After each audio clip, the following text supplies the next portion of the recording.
முதல் கேள்வி என்ன, உங்க கணவர் வாங்குற பொருள்ல இப்போ வச்சிருக்க பொருள்ல எது தேவையற்ற பொருள் நீங்க நினைக்கிறீங்க? எங்க வீட்ல ஒண்ணே ஒண்ணுதான் வேஸ்டா கிடையா கிடக்கு. அதுவும் இப்ப வீட்ல இல்ல, வெளியில.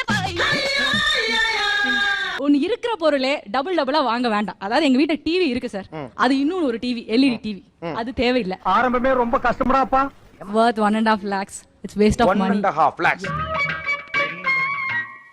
எல்இடி டிவி மிகப்பெரிய சைஸ்ல வாங்கி வச்சிருக்கீங்க, தேவையற்ற பொருள் அவங்க பாயிண்ட் ஆஃப் வியூல. அவங்க வாங்கி வச்சிருக்க பொருள்ல எந்த பொருள் நீங்க தேவையில்லாத பொருள் நினைக்கிறீங்க? நானே சொல்லணும்னு நினைச்சேன், நீங்களே கேட்டீங்க. சாரீஸ் அதை அவங்க கட்டுறதே கிடையாது. இப்போ புடவை என்ன பண்றாங்கன்னா, கடையில் இருக்கிற ஷெல்ஃப் இருக்கு இல்லையா, அங்கேருந்து வாங்கி கொண்டு வந்து வீட்டில் இருக்கிற ஷெல்ஃப்ல வச்சுட்டாங்க. அவ்வளவுதான், அதை இதை யூஸ் பண்றதே கிடையாது. ஆஹா ஆஹா, ஆரம்பத்திலேயே ஆப் வைக்கிறேன்.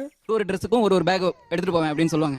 ஆனா அவங்களுக்கு சோம்பேறிதனம், ஒரு பேக்ல இருந்து இன்னொரு பேக்கு மாற்றவே மாட்டாங்க எப்போதுமே. போட்டு விட்டு நீ வாழணும், நான் சாகணும். அதனால என்னன்னா கண்டினியூஸா ஒரே பேக் தான் யூஸ் பண்ணுவாங்க. ஆனா வீட்டில் ஒரு 10 பேக் தூங்கிட்டே இருங்க.